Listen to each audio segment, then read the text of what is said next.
नमस्ते बच्चों। इससे पहले हम लोग ने भारत की खोज के अंतर्गत पढ़ा कि लेखक अपने इतिहास लेखन के दौरान अनेक पुस्तकों का लेखक ने अध्ययन किया, साथ ही अनेक यात्राएं की जिससे इतिहास का लेखन वो कर सकें।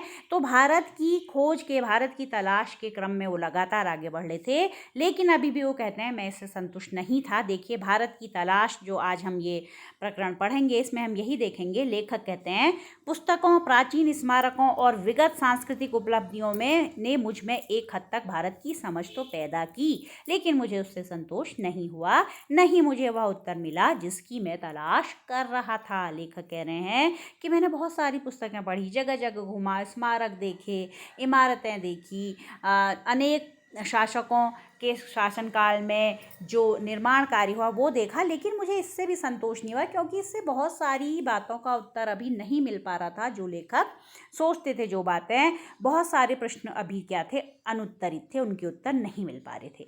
अब वो बताते हैं कि उनके समय का जो वर्तमान था वो कैसा था। वो कह रहे हैं कि जो ये वर्तमान का समय था, मेरे जैसे मध्य वर्ग के लोगों के लिए क्या था, ये भयंकर गरीबी, दुर्गति और मध्य वर्ग की कुछ कुछ सतही आधुनिकता का विचित्र मिश्रण था। कह रहे हैं कि ये समय क्या था, इस समय देश में बहुत अधिक कहीं पर गरीबी छाई हुई थी, बहुत ज़्यादा लोगों की दुर्दशा हो गई थी अंग्रेजों के शासनकाल में।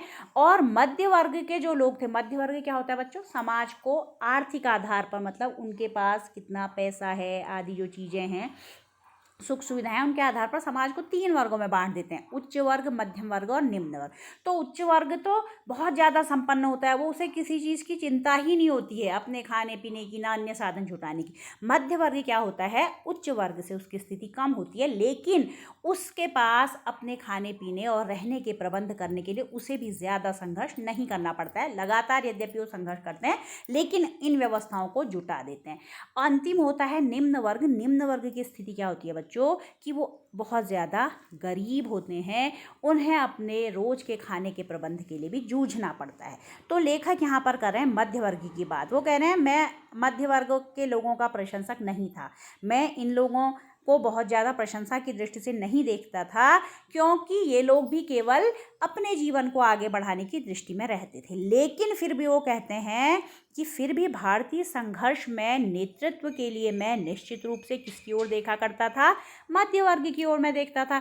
इसलिए देखते थे क्योंकि उच्च वर्ग अपनी ही दुनिया में मस्त था, वो भी नेतृत्व नहीं दे सकता था, और जो अत्यधिक गरीब हैं, निम्न वर्ग हैं, वो जो अपने 2 समय की रोटी का प्रबंध नहीं कर पा रहे, वो क्या प्रबंध करेंगे, तो वो वर्ग भी भारत को नेतृत्व नहीं दे सकता था।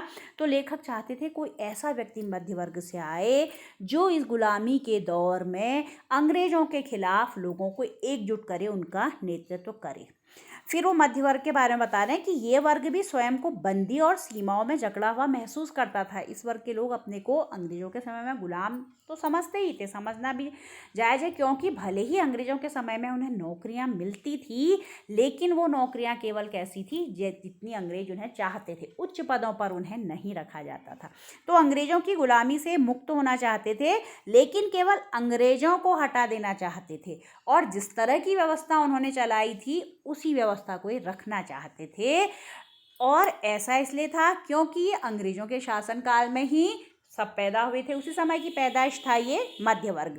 तो कह रहे हैं कि अंग्रेजों ने जो एक खराब व्यवस्था चला दी थी, जिसमें कि एक वर्ग का बहुत ज़्यादा गरीब हो जाता है समाज का, उस व्यवस्था को हटा देना इनकी बस की बात नहीं थी। तो लेखक किसी ऐसे व्यक्ति की खोज में है इस समय जो कि आकर भारत को नई दिशा दे। तो ऐसे व्यक्ति की खोज उनकी पूरी भी होती है बच्चों।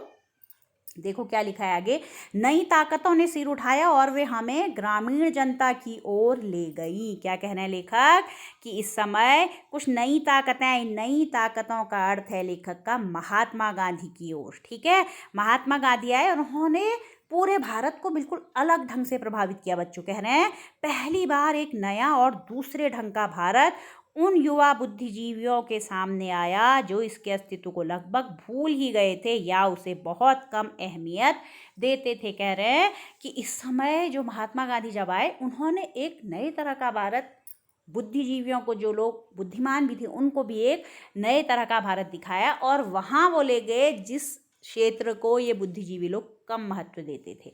कहाँ की ओर ले गए, गाँवों की तरफ। महात्मा गांधी ने बताया कि गांवों में भी बहुत बड़ी जनता निवास करती है जिसके बारे में आप विचार ही नहीं करते हैं। तो उन्होंने ग्रामीण जनता को महत्व दिया। तो कह रहे हैं कि यह दृश्य बेचैन कर देने वाला था, इसलिए कि उसने हमारे कुछ मूल्यों और निष्कर्षों में संदेह उत्पन्न कर दिया था। कह रहे हैं हमने अभी तक जो चीज़ें सोची थी कि ऐसे हम आज़ादी प्राप्त करेंगे, वो सारी चीज़ें बदलने लगी थी। तो हम कभी कभी क्या करते थे, उनकी बातों पर संदेह भी कर देते, संदेह भी हमें हो जाता था।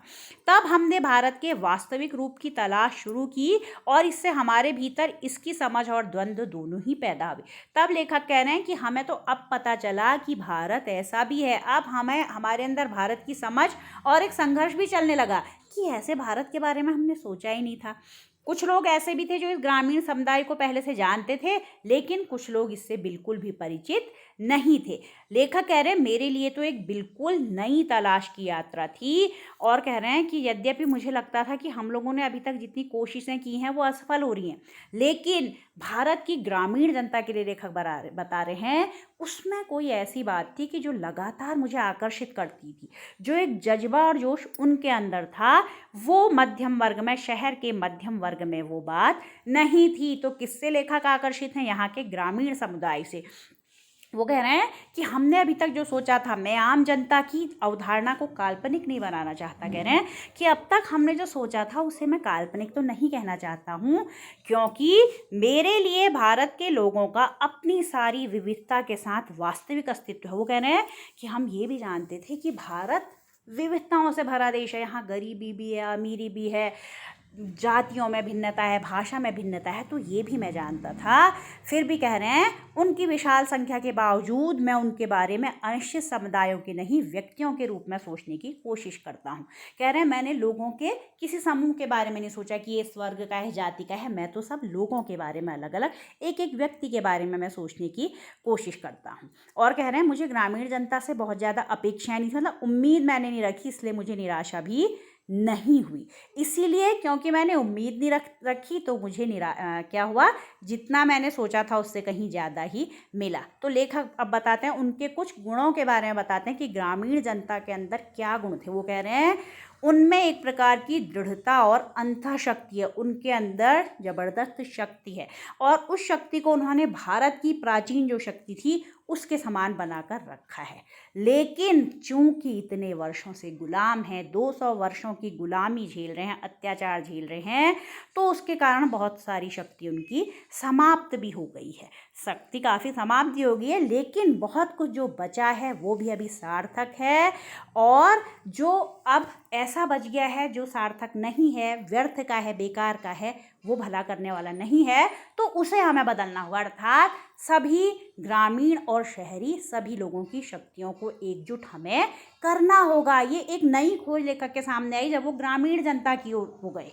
समझ रहे हैं? ग्रामीण जनता में जाकर अभी वो भाषण देना शुरू करेंगे, आगे हम पढ़ेंगे बच्चों। तो आज के अध्याय में हम इतना ही अध्ययन करेंगे कि लेखक को कैसे एक नई दिशा मिली महात्मा गांधी के आने से। नई ताकतों का तात्पर्य किससे है? महात्मा गांधी के आगमन से, और महात्मा गांधी ने उन्हें ग्रामीण जनता के दर्शन कराए। तो बच्चों इस वीडियो को ध्यानपूर्वक सुनकर और जो पाठ्य सामग्री मैं आपको दूंगी उसके आधार पर आप इस पाठ से संबंधित प्रश्नों के उत्तर अभ्यास पुस्तिका में लिखेंगे। धन्यवाद।